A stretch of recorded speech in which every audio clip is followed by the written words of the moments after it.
Alright guys, and welcome back to the channel. Today is Monday, the 19th of February, 24. Yeah, and the channel is just a year old. So we've only been monetized though for 7 months, and we're at 27,000 subs I think now, director. Nearly, just up 27,000 subs. Yeah, so I really appreciate everybody that's subbed to the channel, yeah. Looks like it's going in the right direction.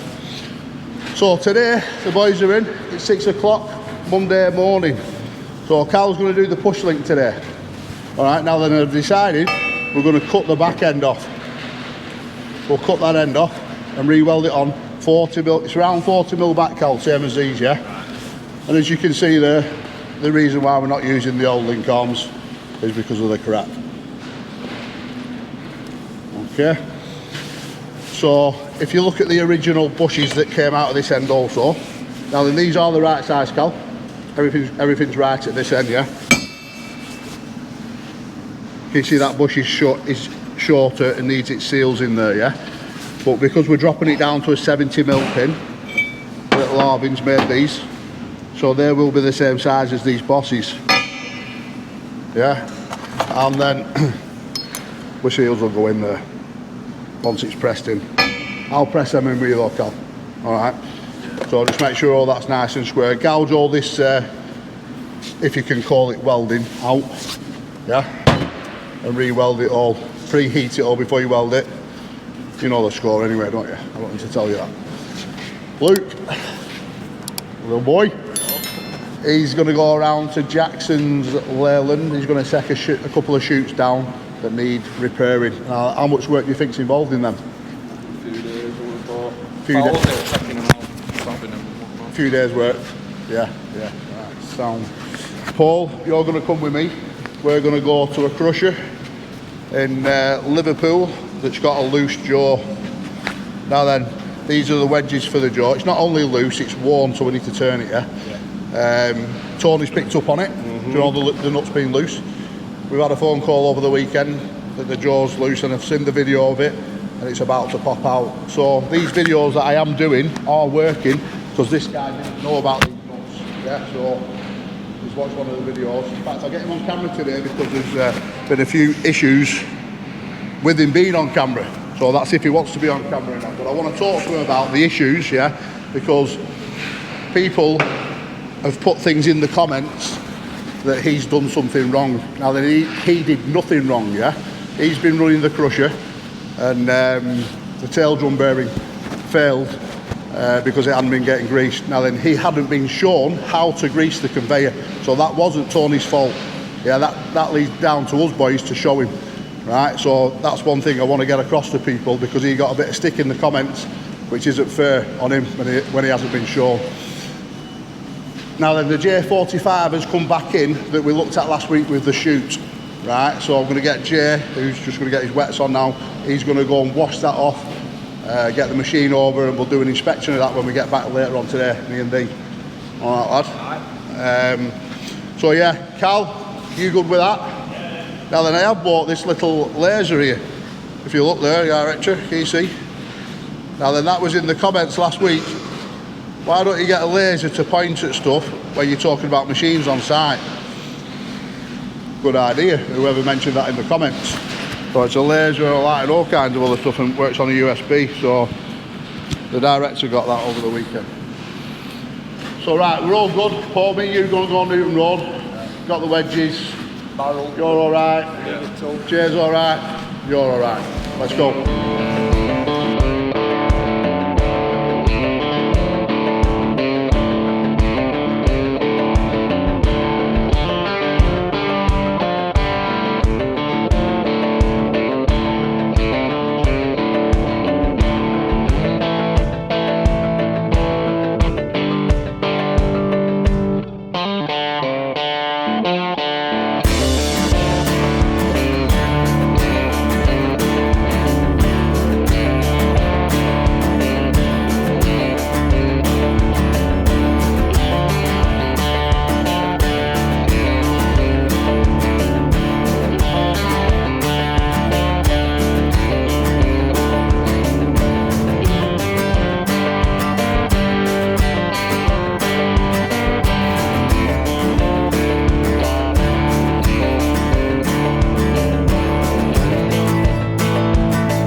Alright, so we've just arrived in Liverpool here. We've got a 2022 J40. Now then, this machine has actually just arrived at Liverpool last week, and the operator sent me a little video of the nuts being loose, them nuts. Now then, it is Tony. I've had a good chat with him this morning, and he doesn't want to be on camera, so that's fair enough. Like I say, if the operators don't want to be on camera, that's cool. Yeah, but well spotted, Tony, I must say. This has just come off a long hire and come straight to this site. So he's obviously done a walk round, greased it up. He noticed that the grease points was dry as well on the belt, which was good, so he's greased them up. We just checked all the bearings are fine. But as we've just tracked the machine over here to work on it, the jaw has actually just fallen out. So good job he spotted it, because if it was running when the jaw popped out, then we'd have more issues. Excuse the camera director. There we got a little Jack up that side having a little dig. Jack, say hello.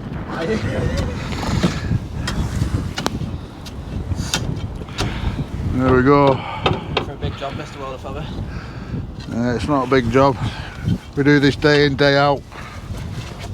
So obviously Tony's seen these bolts loose, these nuts should I say, not bolts, and this will have been moving about, rattling about as soon as he fired it up. So he shut it down, sent me a video, and here we are. Now then, that actually looks bent to me. That should be dead straight, but it looks bent. So we're going to have to take that lock bar out, lift the jaw out, clean the jaw box out, and take it from there. We have brought some spare wedges with us that I showed you just before, which it will definitely need if the jaw's been loose, because it'll have worn them flat. So I'll get my overalls on. Paul's already got his overalls on. We've done this many times before, so let's go.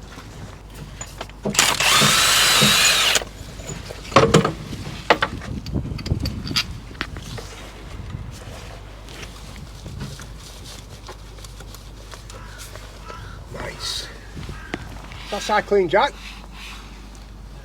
Yeah, I'll come over there, pal.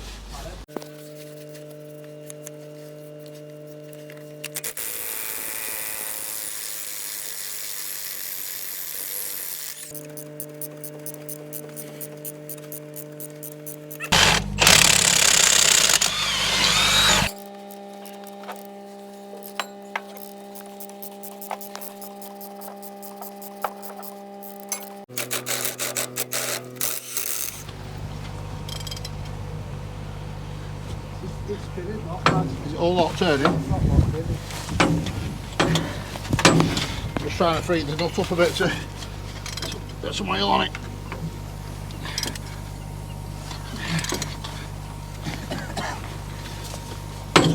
So what's happened is the jaw must have been loose on the last job, wherever it's come from, and it's turned the wedges. Is that wedge turning that side as well? So that's the lock wedge there that's turned at both sides. So the problem with this is now I'll find out where it's come from, and somebody needs to be billed for this, you know what I mean? So the other thing I'm trying to put into place is, before crushers leave site, especially when they've not been on hire to our men, to go and inspect them before they actually go back on the truck, so onto the low loader. Once again, I'm trying to save the company money with things like this, yeah, because if I'd gone to site and inspected this machine, I'd have noticed this straight away, and then I could say to the customer, yeah, you're going to have to pay for this work that we're actually doing now. Whereas now, because it's turned up on another site, onto our site, I'll have problems getting money out of somebody. But it is what it is, we'll get it done.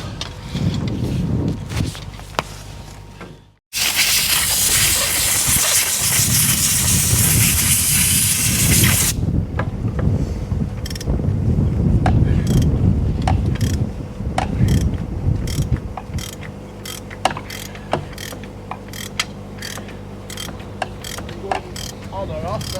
I'm just winding it in, Johnny, just to plate threads a bit more, get some squirt on it, you know what I mean?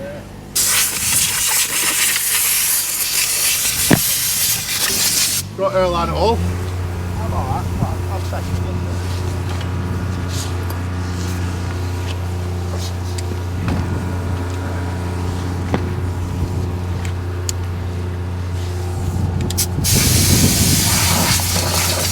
Oh, by the way, so we're on site with Paul today, yeah?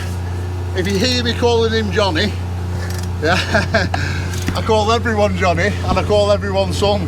So it's just my way of talking to people, do you know what I mean? So people say, oh, I thought that was Paul and you call him Johnny. Oh, everyone's Johnny. Isn't it, Johnny? That's right, Johnny. That's yeah, right. Johnny. Everybody at Hurt Plant's called Johnny. It's easier. You want me to remember everybody's names then? The whole lot's been in there.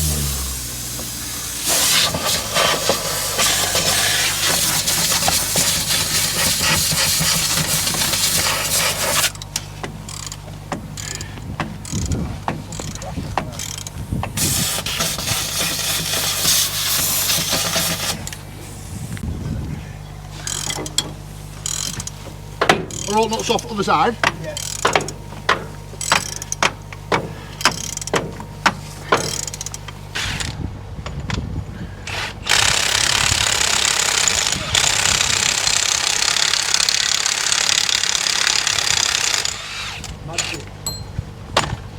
Beautiful. Can you knock that tube off, son?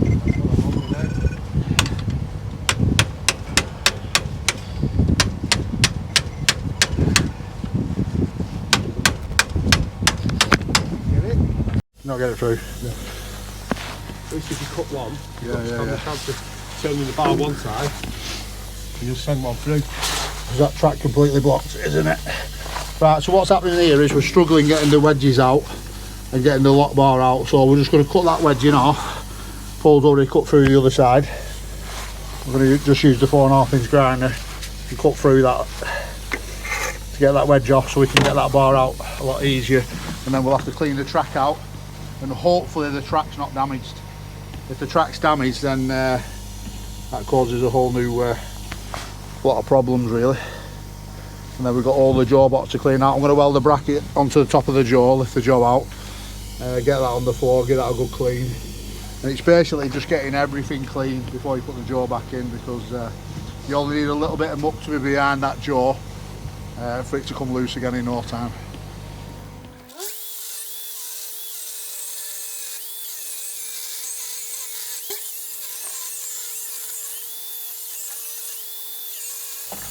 Yeah, Bazzy.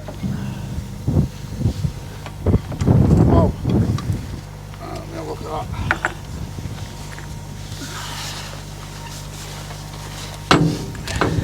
Easy, that, isn't it?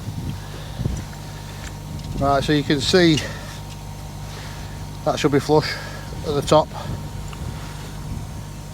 How the jaw's worn it away, and with the jaw banging away like that, and eventually it's just gone through and turned the wedge, and it's actually been sat on the wedge the other way around. Can you see as it's worn away there as well? So it's been loose for a good while. Luckily Tony spotted it before it actually came out, and they put material in it, and then you've risk of damaging the swing jaw and risk of damaging the actual fixed jaw itself. Believe it or not, they do bend a little bit then. And not only that, we'll be here now digging the jaw box out, won't we? Yeah. Adding a few extra hours onto the job. So, does that bar look bent? It does, doesn't it? Yeah.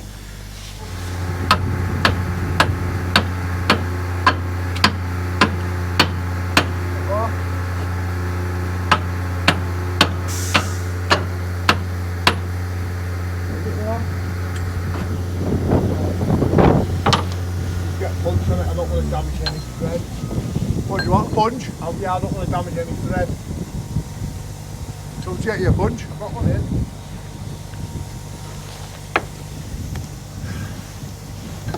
All yours. You got it? Yep.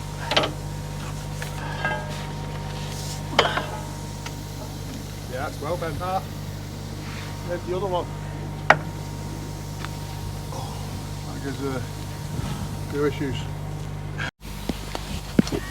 Right, so I'm just going to weld this plate onto the centre of the jaw. We're going to use a dissimilar welding rod, so that's a DS rod of 312, because this jaw's full of manganese. Whereas we're just using a mild steel plate here. Solve that plate, Johnny. Let me just get in position, son. You centralise it Let me first. get in position. Oh, I can't lie on that.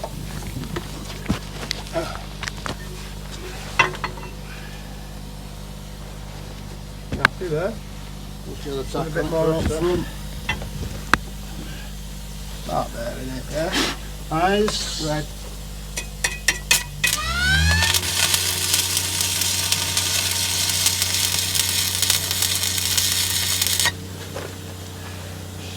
Happy.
I'll just try that.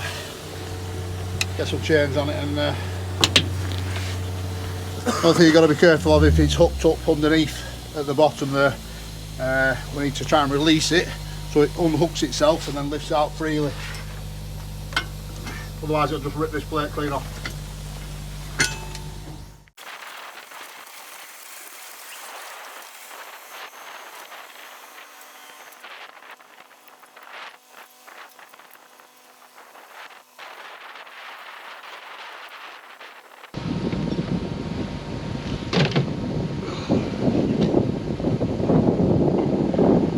Tubs, when we get the jaw out, we'll drop these down there. You can stand in them to clean all the track underneath there.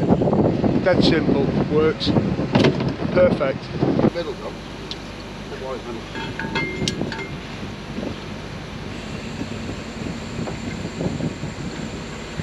Oh,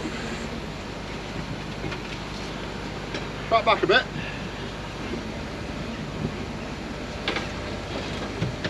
One. Whoa.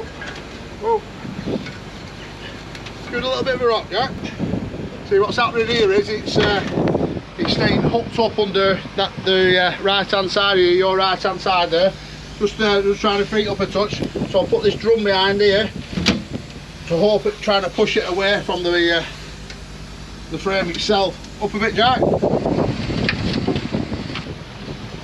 This bar's not helping. Down a touch. Oh. Up. Another drum. Just a touch more. Down.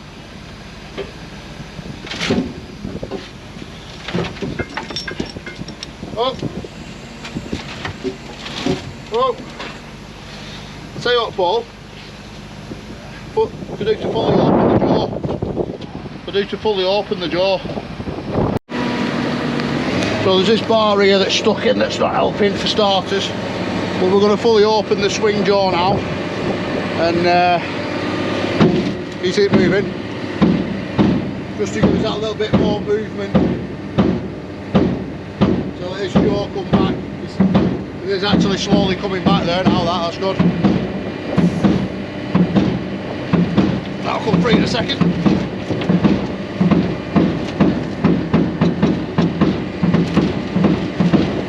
Right, Paul!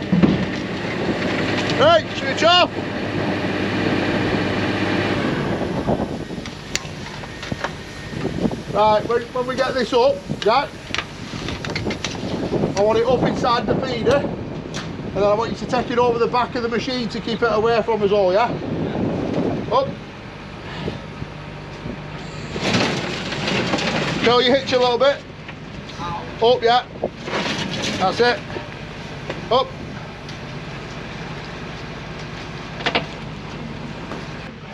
Right, can you see how the jaw's really worn at the bottom?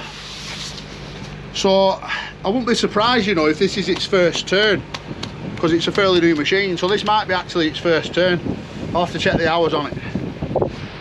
Track forward a touch, whoa, down a touch. Track forward a touch. Up.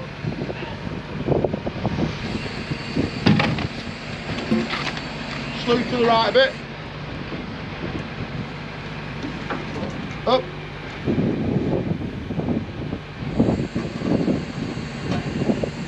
Hold it there, Jack, hold it there. Track forward a little bit. Come on.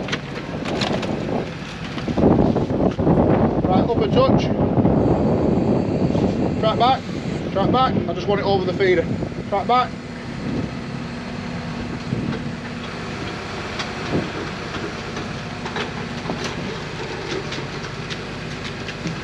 Up a touch.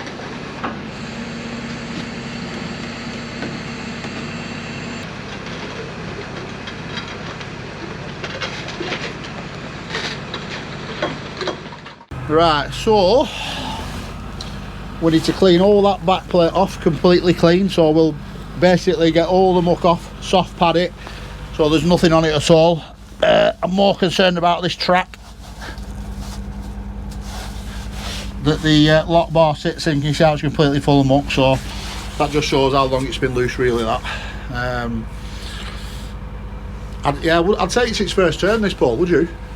Yeah, it is the first turn on this one, yeah. Do you know what I mean? So, do you know when like in the previous chapters I've been saying that the jaw needs to be torqued? Well, this is one of the reasons why it needs to be torqued. So, obviously this has been going for a long time now, this, and it's been out on hire it's been on hire for a long time to a customer. So, I will be getting on the phone shortly and just explaining what's happening here. But we'll struggle getting some money out of them for this, won't we? You know what I mean? You know, this is all to do with plant hire. This is what happens within the plant hire industry. Anybody says it doesn't is lying. This is what happens, yeah. So we need to inspect the crushers before they leave site.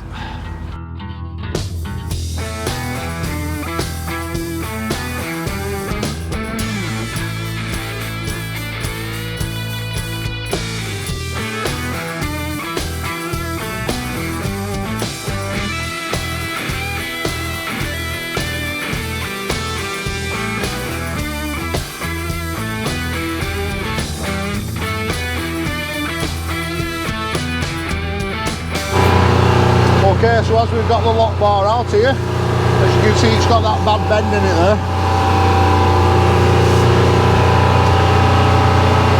Causes a few issues. That's the way it should be sat.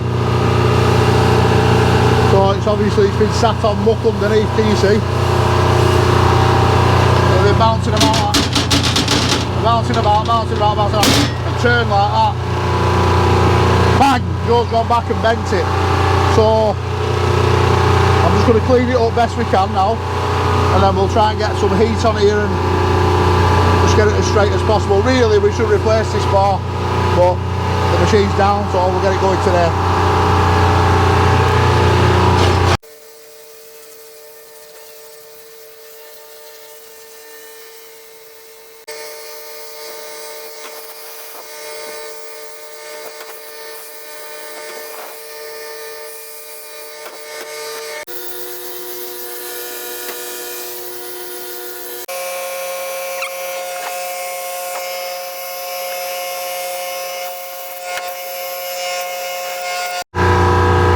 So as you can see, we've got some damaged threads here on the lock bar, and when this goes back in,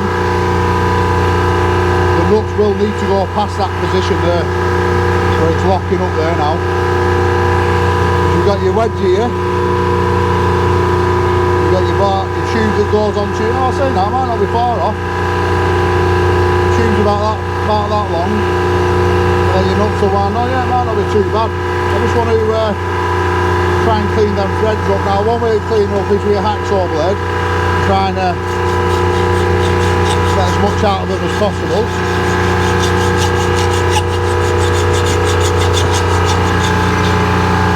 But the other is like a little slitting disc on a little grinder. I just want that nut to try and go past that point really.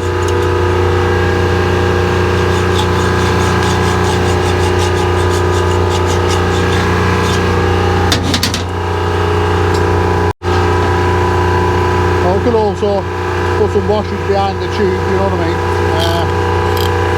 A lot of people have always asked as well about these spanners.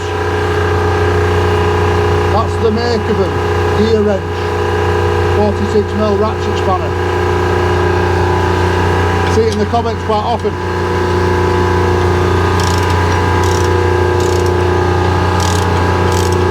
That's alright that now, it's gone past. That's good.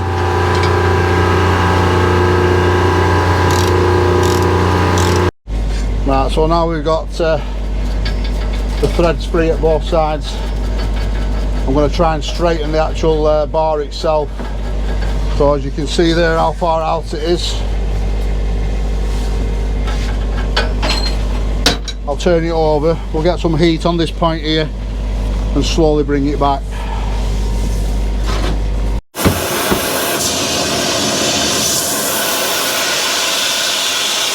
Proper torch. Harry's torch the split connect.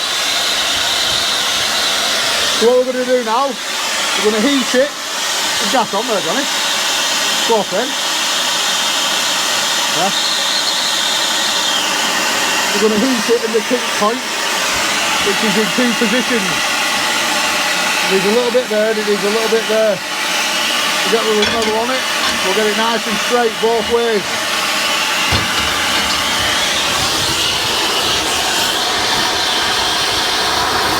I'll do this bit here first, huh?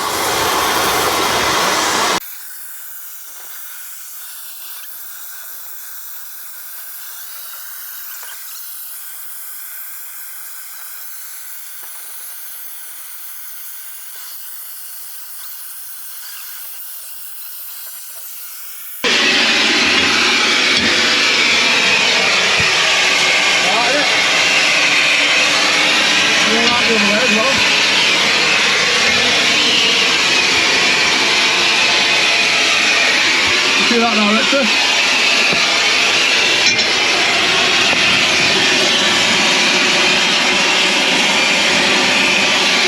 Not too bad in there.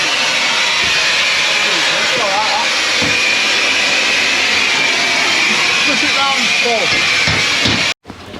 Okay, so we seem to have straightened that up quite nicely there. As you can see, the main thing is that tube slides on and off alright. Oh yes.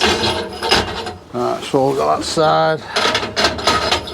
Beautiful. So that means the wedge will go up and down it nicely. Is that kid there?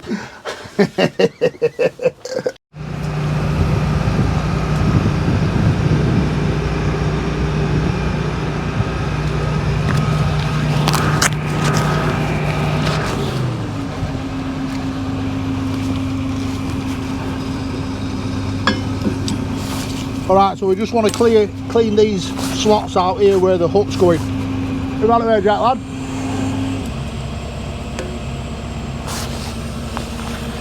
You got a needle gun, son? I thought you'd already done this. Oh, I've been working at bar. I was cleaning that. I'll sort the door ready.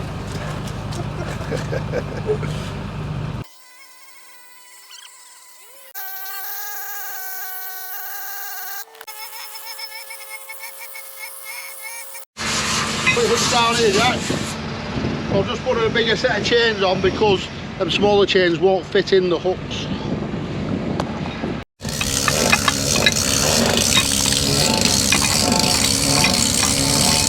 So we'll just take a look in the jaw box now. Now it's all been cleaned. That's your track. So that lock bar will sit in there nicely now. 2 wedges. Like I say, that has to be spotless before the jaw goes back in. And on this crusher, the pre-screen is clear. As you can see, they are running the side belt. We're getting there now. We'll use the wedges to lift it back in.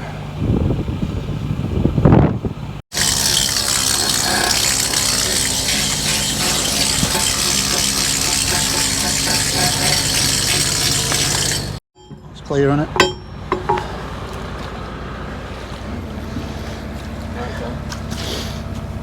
Okay, so now we've cleaned them little slots out clearly for these hooks to sit in. And the bigger chains will go in nice and easy. Down, Jack.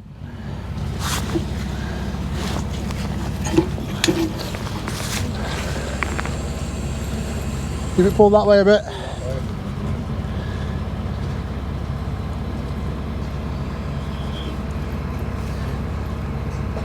Take it up.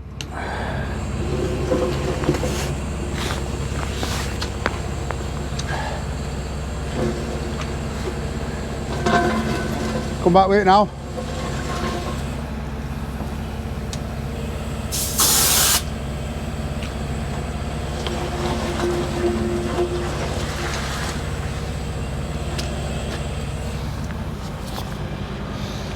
Just give us that sledge, John.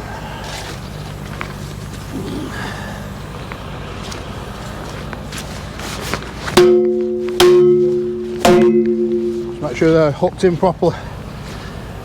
Right, give the back of the jaw a good clean off now.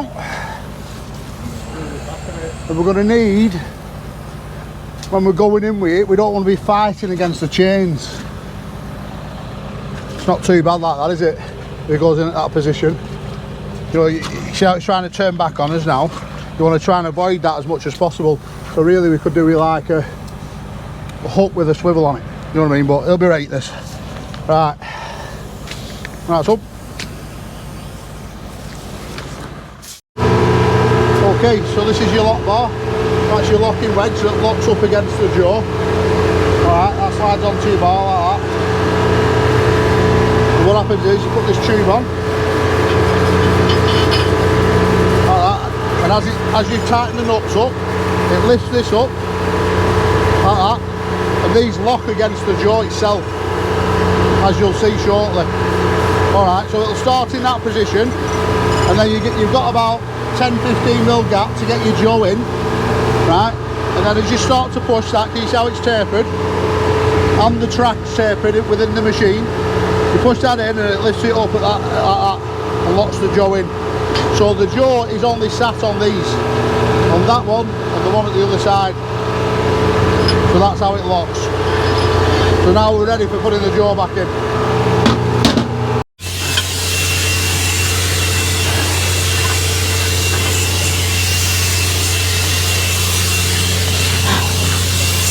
Still in there.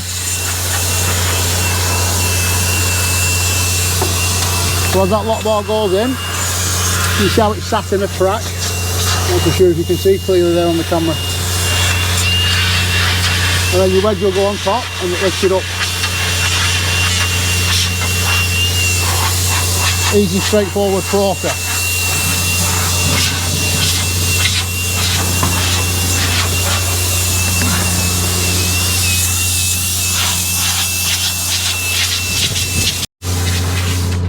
You can see the wedges there on the track. As it goes in, it goes up. That's how it locks. So we want it in that position as we land the jaw in a minute.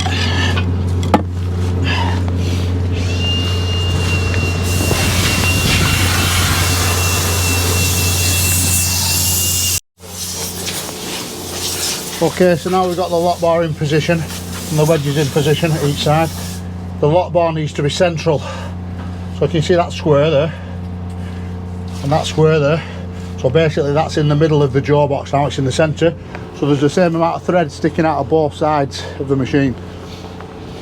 Alright, so now we'll get the jaw in. This is the tricky little bit. just getting it seated. On the back of the jaw it has like a square plate on it. Can you see that hole there? That needs to locate into that position. Let's get it in. Right, so land it over here, Jack.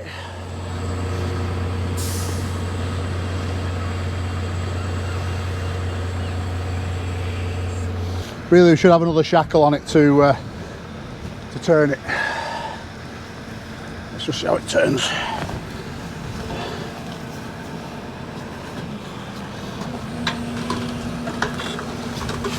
Oh, slew to your right. Go on, keep slewing. Go on, go on, go on. Track forward a bit.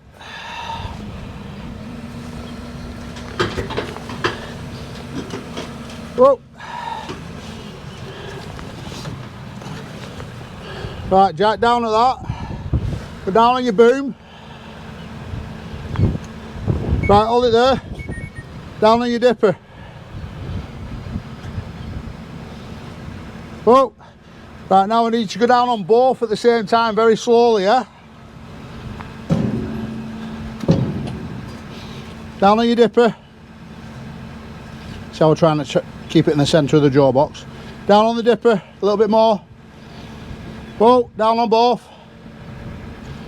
Down on your boom.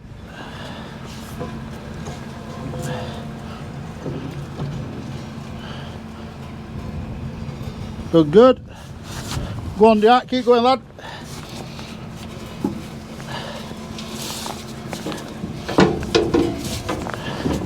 Hold it there. Right, Jack, just track back a bit.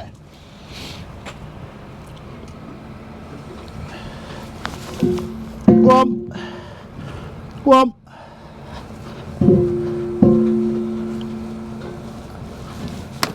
Hold it there.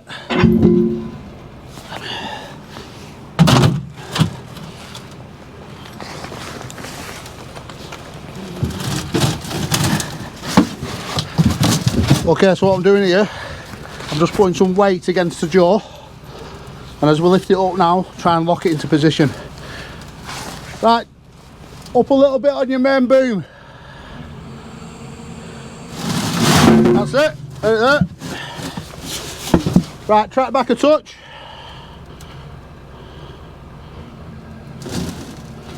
Go on, go on, go on, go on, that's it, she's in. Right, can you push that wedge in that side, Paul? Yeah. Put the tube on. So what I'm going to do, director, I'm just going to keep the weight on the jaw, just up a touch, Jack. Whoa. So that allows us now to push the wedges in as far as they'll go, before we need to start tightening the nuts up, and basically it just makes it a little bit easier for us. Other than that, if we sat it onto the wedges now, we'd have to like lift it up with the nuts, whereas now it's in position. That's in a good position as well.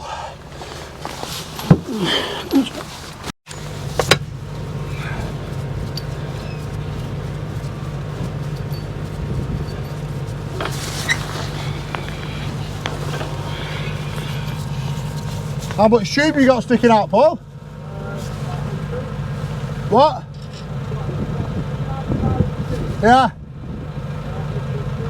An inch? What? 40 mil, yeah, that's alright.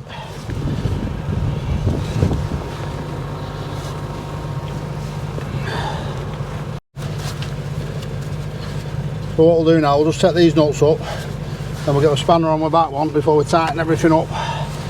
We'll put a rubber over that hole there. Now then, really what we should have done is put some expanding foam down the side of the jaw and behind the jaw.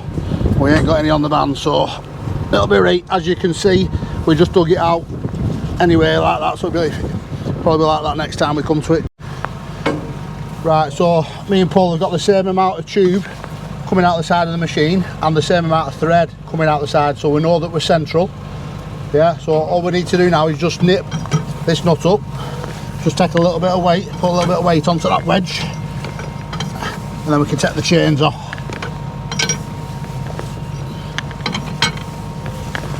Just makes it easier. Other than that, we'll be pulling the jaw up, which isn't hard, but it just makes it easier doing it this way. Right, so we can take chains off there now. Get down a bit, son. Right there.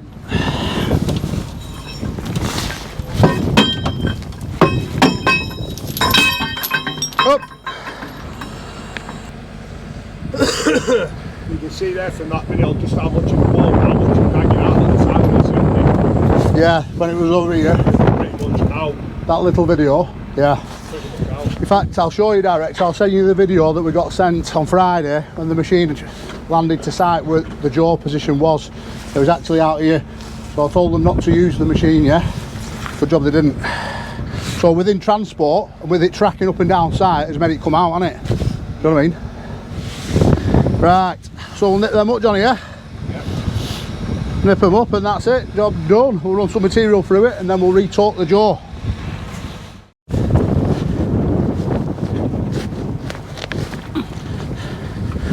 So when I say torquing the jaw up, I don't really mean a torque setting, I mean as tight as you can possibly get it.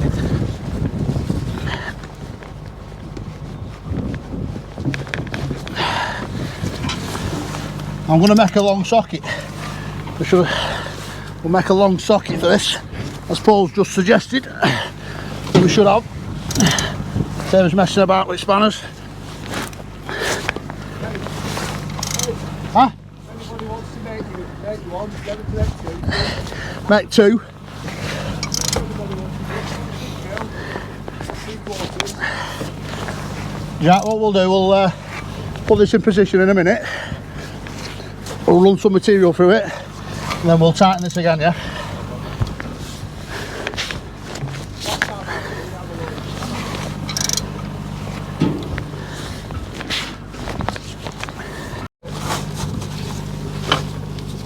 What we're doing here now is just blocking the hole off. That bit of rubber. It's not much getting in, but much gets in behind the jaw anyway because that little flap on the front of the feeder's worn down. We got a gun there, John?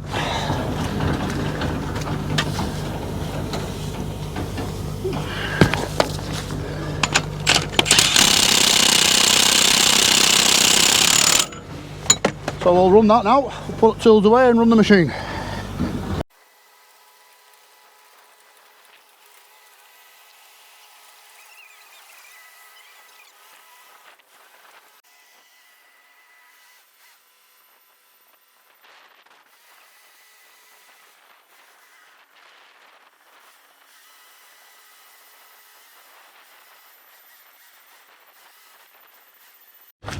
Right, so that's that crusher all sorted now.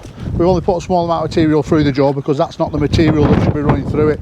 The material's further back and they've got to drag it back over, so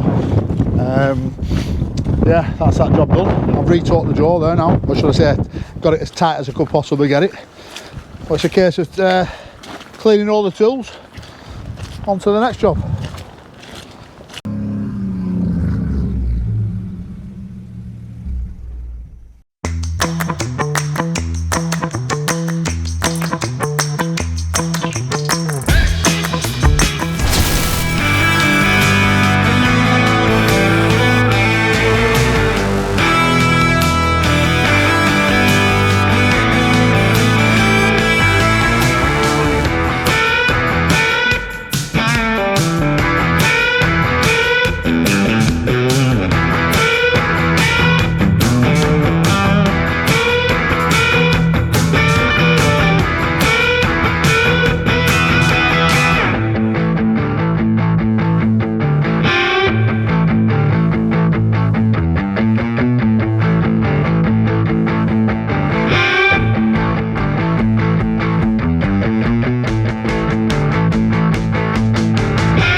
so we just landed back in the yard, and this is that J45 that was in the last chapter. That's going to have a full wash now, and then it'll run through the workshop and have a full inspection. And we'll do them little bits of repairs on the handrails and that little crack on the chute. And whilst we're on the wash, look at this. Full electric 8-wheeler.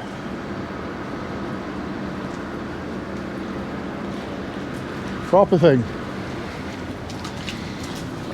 I don't know what driver is, or I'd ask him what mileage and everything we're getting, but oh, here he is. How you getting on with it, bud? Alright, are you? Yeah? You're on cam, you don't mind being on cam, do you? No, I'm alright. Yeah? Right. How you getting on with truck? Alright, yeah. Yeah? Number 2 now to join me, like, so. Another 2? Yeah. What do you mean? We've got another 2 of these, haven't we? So there's 3 altogether now? 3. Alright, so when did the other one land? About a week and a half ago, something like About that. a week and a half ago. Yeah. You get a full shift out of it? If he stays local, you'll get all day out of it. Yeah? Yeah. That's great enough then, isn't You it? know, if you've got a motorway, it's not. And what you hauling, what you check, what you transporting? Just been doing 6F2 today and 20mm limestone. 20 Just mil local, yeah, just up to Chorley and that. You're just giving it a quick rinse off? Giving it a quick rinse off, yeah. I thought I was done, but I've got to go and do another load now, so yeah. I didn't know, you know, I was cleaning it in advance. Yeah.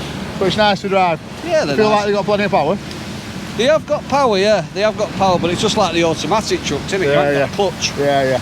So it just feels just the same basically when you're driving it? It's smooth, it is smooth to drive and it's very quiet inside, so. Okay, so this is the push slick that Carl's re-welded and shortened. So it is now the same length as the old dog bones. Exactly the same length. Alright, so as you can see, it's a little bit warm that. As you can see, the welding is much better than it was this morning. And what Carl's done, we've cut this end off rather than taking these 2 off and just shortened it. So, bang on that, Carl. We'll put it in the press now and press these 2 bushes in on there. And there. Now they are exactly the same length as the bosses. And then we'll just put, oh, that's a bit you cut out. Right. Did you use gouger? And it went through with grinder? Yeah, just means like a edge off. Yeah, so that's how much it's been shortened, yeah? Right, let's get it, cut that box section off and put it in pressure. Yeah. Put it in level that.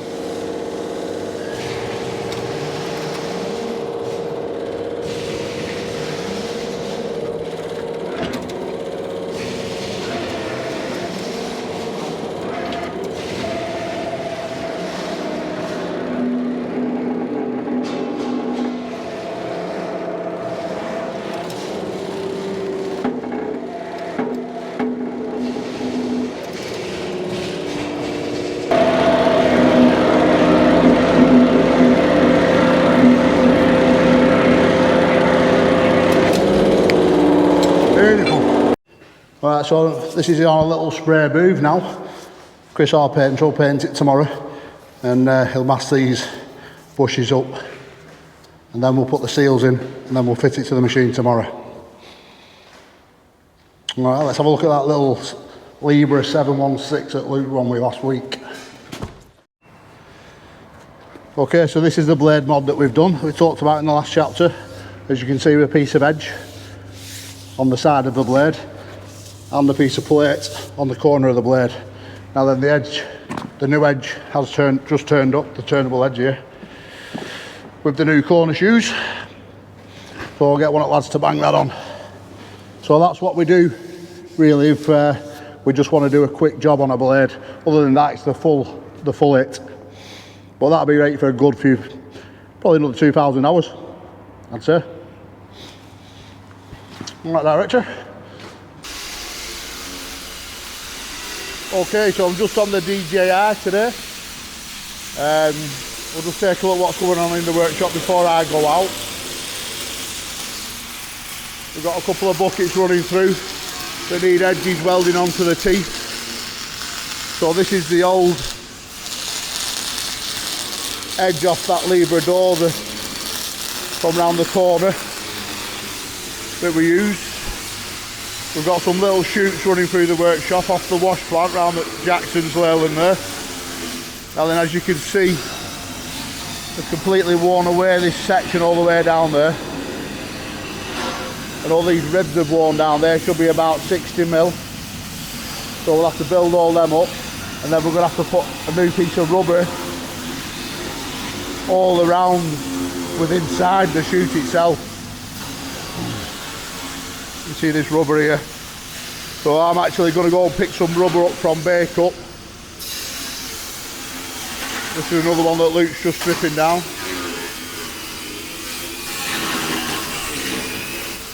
So what are you thinking here, Luke? We're just gonna, are you going to put some flat bars or angle irons on it? Yeah? I'll just put them in some angle. Some 2x2 angles. So that is like a plate with angle iron sat with inside it. I think this must slow the material down. Can you see how they've all worn down as it gets? Well, this will be the bottom of the chute, won't it here? Yeah.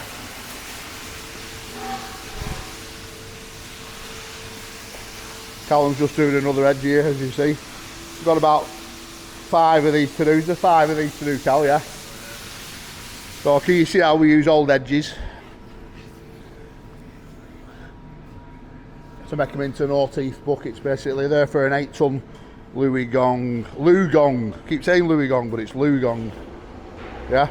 Right, I'm going to go up to Bake Up and pick some rubber up for these chutes, yeah? Alright, well.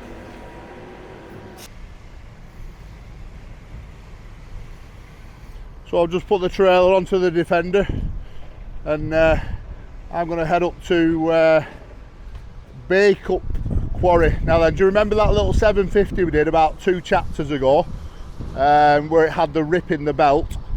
Yeah, well, they've took the belt off that now. That actually lasted 2 weeks, that repair that we did on that belt, whereas I expected it just to last a couple of days.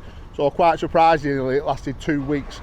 I waited for it to fail before we actually put a new belt on it. So we'll go there now, pick that up, get it back here so we can use all that rubber off that belt within these chutes.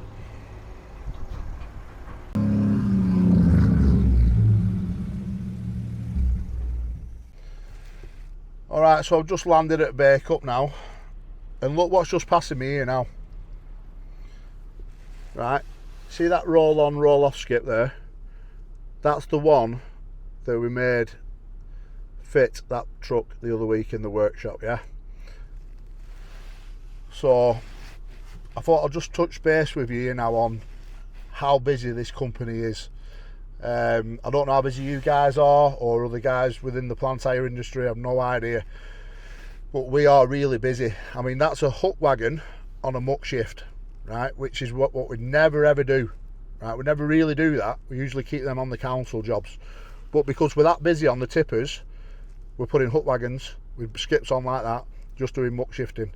And I do know at the moment we've got like 20 trucks in build. So that's 20 brand new trucks in build now, Scania and Volvo, that will be coming through in the next couple of months, that I will show you as each one turns up. I mean, we've just had them 3 new electric 8-wheelers turn up that seem to be doing really well on the mileage front for the daily use that they actually do, yeah.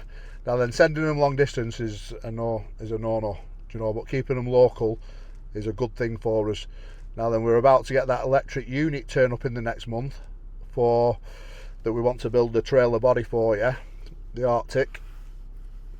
So that'll be interesting to see when that turns up, to see what that's all about. But yeah, we are really busy, you know, and I do, like I said in the last chapter, I do want to start talking about numbers and how much money that a fabrication facility can save within a company. I mean, last week alone, I mean, you just need to look at them exhausts that we repaired for them Volvos, yeah? So we repaired 4 exhausts last week for them Volvos that are £1,400 each. That's what, an hour in the fab shop to repair, back on the truck and out it goes. Whereas a lot of companies would have just changed the exhaust if they've not got that fabrication facility, yeah? The push link that we've just done, you know, £4 saving there. Every day we're saving money, and I try to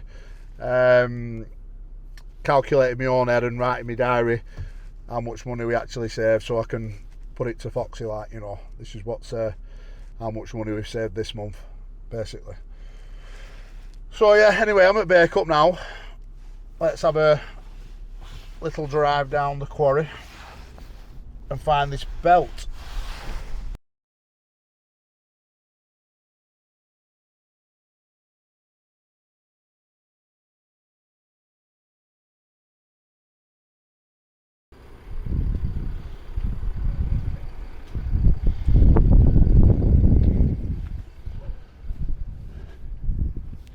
So we've got the belt on there now. Put a couple of straps on that before we go on the road.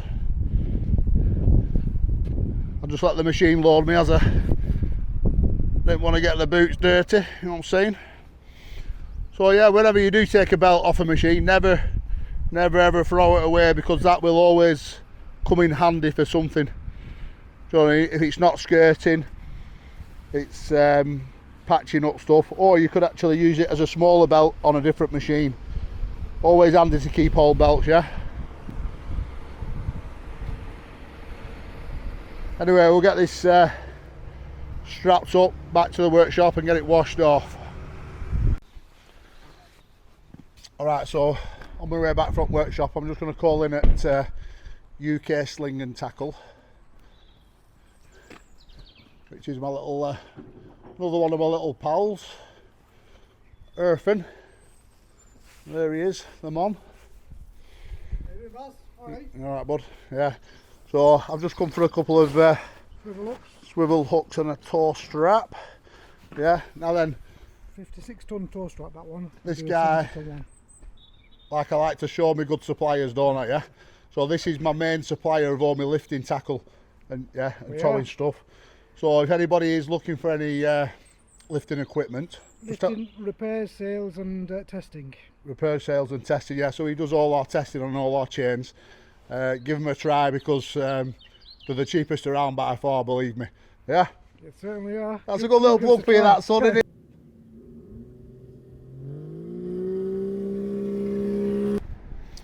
Oh yeah, so whilst I'm walking back over to the workshop, we did actually repair the crushing shed. We just put some new cladding on, some new sheet rails and some new cladding. We raised that door there. We raised it so it's the same height as the other door, yeah. Oh, and the director's just turned up. So now we'll switch over to him back on camera.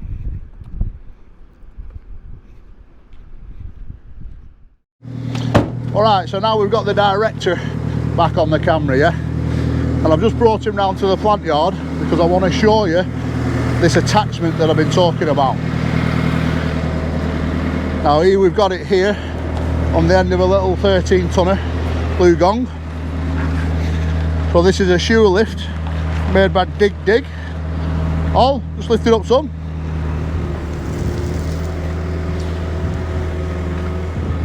Now then, just have a little walk around that director for starters, and I know what people are going to be thinking straight away. Alright, so the first thing that's going to come into people's mind is, why not just use the eye off the hitch?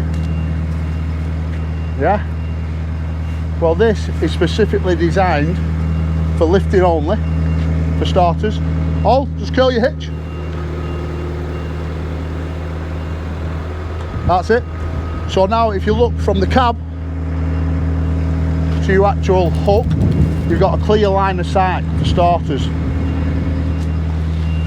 So from this position, as you're lifting, you've got a clear line of sight of where your chains are, and you've not got any snagging going onto your hitch.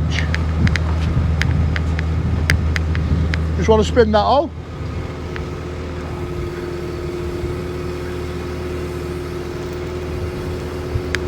Hold it there. So you would only lift in the other position with it being vertical, yeah? So I'll spin it back round. Now then, director, if you was to look at this as it's connected up to a normal hitch, right, and if we curl that hitch now, just fire it up, Paul. We've got Ollie driving the machine there.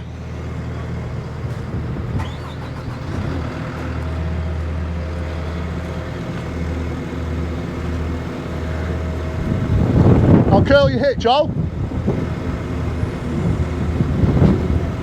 As you see, it curls the hitch now, and your chains start to snag when you get to a certain position. Right? Now then, that is a big issue on the lifting front. Nothing should be touching the hitch. Right, so the main thing about this is it falls under Lawler, and it'll go on your 6 monthly testing. Right, so now then, this is a typical example here, Direct. So look at this here. So we've got a set of chains here in the muck. So Ollie, in fact, we need a breaker on a machine in a minute, right? So you'd have to come find these chains for starters. Drag them out of the muck. Drag them out of the muck, then look for a shackle. Find the shackle. Right. So the best thing about this is, right, the chains stay with the attachment. Right, so that will stay as it is all the time. So if Ollie, I want a breaker on a machine, right? He'd go and pick this up. He'd already have the chains on, and he'd be straight away lifting onto the, rather than messing about looking for chains. Let's just hook up to this this tube.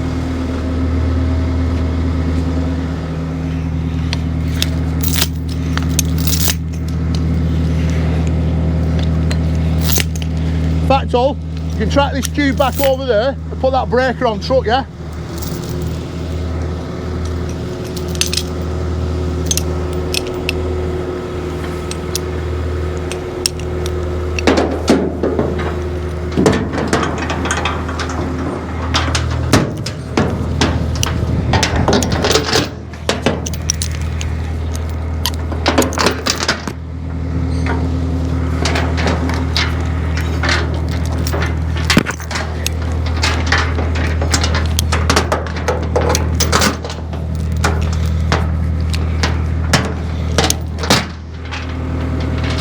Right, I'll pick that up.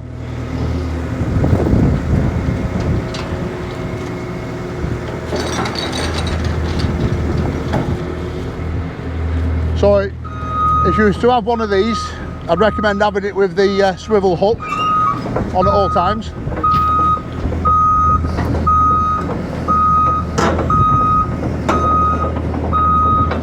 Now then, the main thing to take into account here is this is only for lifting. It's not for pulling, it's only for lifting. And that is rated to 5 tons. And I'm actually thinking about putting, this is ours to keep, and I'm actually thinking about putting some more of these into the fleet and putting them out on hire, as like if you want to hire a machine that comes with 3 buckets, that you'll get this with it as well if you want to go down that road. Obviously it will be tested. It'll be tested every 6 months. Now then, how many sites do you go on where people are looking for chains and using chains that really they shouldn't be using? And really are coming to play more with civil engineering outfits. You know, putting pipelines in, putting piling in, all that kind of thing. So obviously with us being a plant hire company, we're thinking of putting them within the plant fleet. So please let us know in the comments what you actually think about this. Yeah? So we'll just do a few lifting exercises with it now.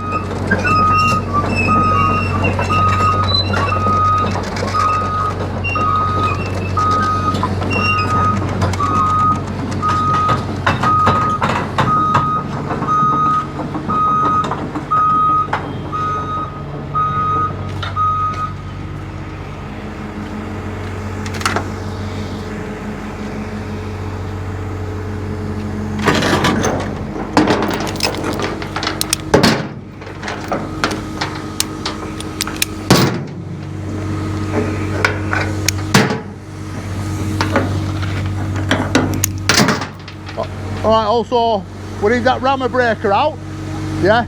Put it onto that low loader there, yeah?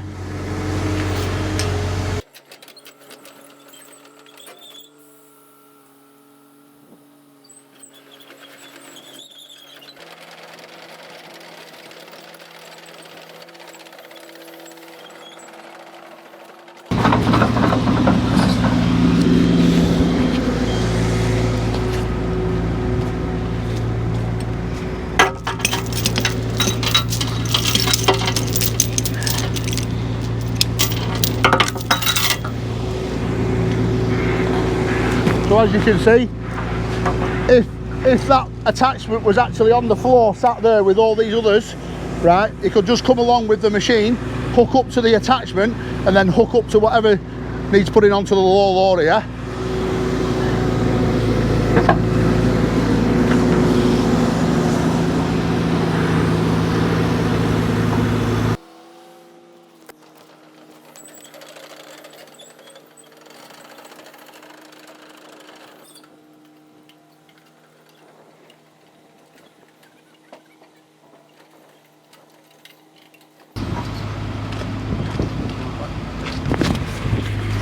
All right, Tom, where do you want it? Yeah, put it on the mate, that's alright. Bring it that way a little bit. Yeah. Down there, mate. Just jump up, Tom, and take that chain off, bud.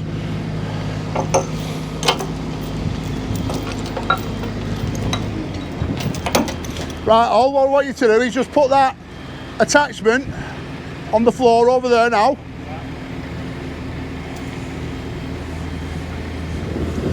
As I say, it will stay with the chains. So we're going to put this on test in the plant yard over the next month and see how the lads get on with it, because I'm sick of seeing things like that over there, the chains just stuck in the muck.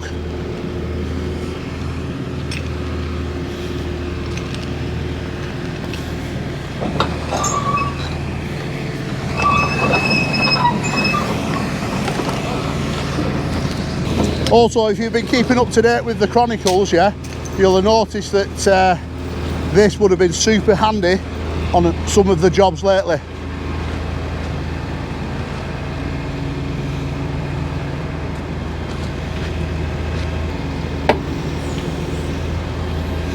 You know, like taking that feeder out last week, fitting that bearing at Jackson's, all these things would have been dead handy. Well, this would have been dead handy for all them things, should I say. Now then, as you can see, that would stay with the chains.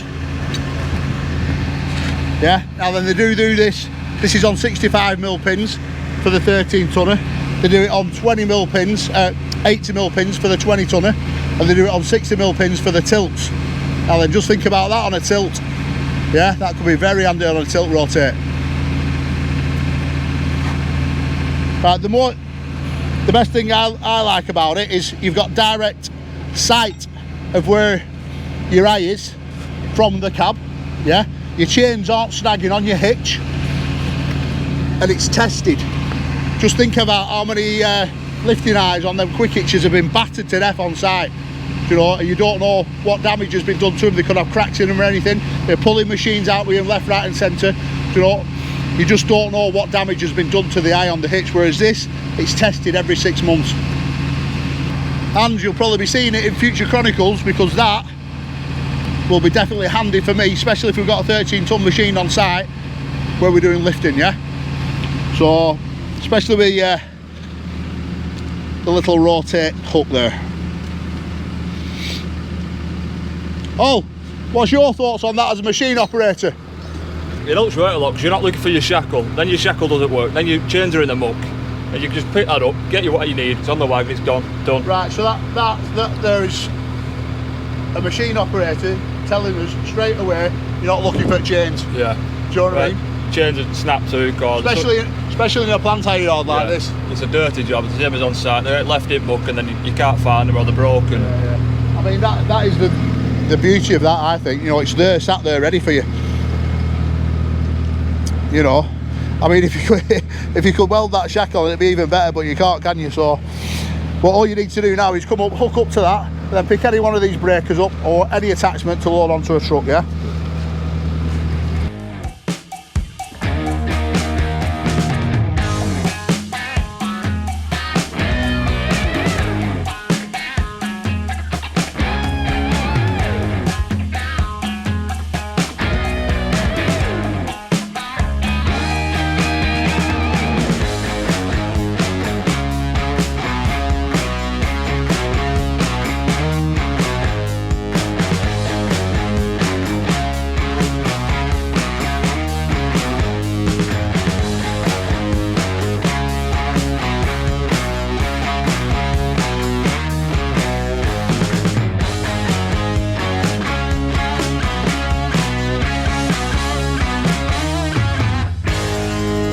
Oh, one more thing guys, the reason why it's pink, yeah, is if health and safety turn up on site and see that you're using one of these, it stands out straight away, don't it?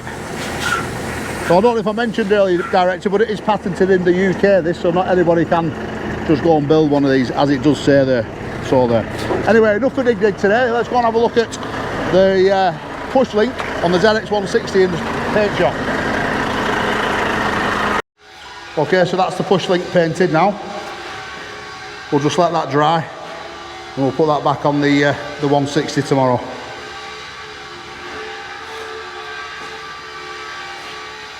Now then, as you can see, that is a much better job than two little dog bones, ain't it? Just by looking at it, you can tell it's better. It's a better job than two little dog bones.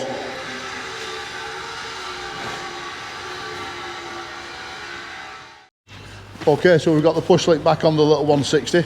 We've just got a couple of grease nipples to put in it, and then that's it buttoned up. But as you can see there, that is much stronger than that, right?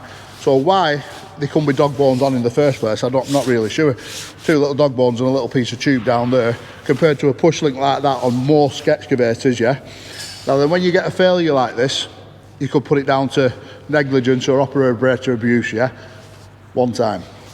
Two times, maybe a coincidence. Three times, there's definitely a design flaw, right? So we do have other 160s, yeah, within the fleet. So if it does happen again, we're not going to mess about trying to straighten the dog bones. Bang, straight to that, we'll fabricate our own. Now then, that, you're probably looking at, let's be realistic, you're probably looking at 1,800 quid to what we've done there, compared to £5,100, including the bushes and that we had to get made. So yeah, another massive saving there for the company. Okay, and as far as Dig goes, yeah, we will leave his website and his Instagram for details if you want to get in contact with him about that. Yeah, we will leave it up to him to answer the comments, because it's his little baby. It's been 6 years in the making to get it patented, so yeah, hopefully he will answer any questions or any concerns that you guys might have. So I think we've got enough for this chapter, Director, yeah?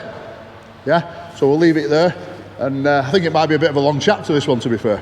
And please like, subscribe and share, as I always say, and I'll catch you on the next one. Cheers for watching.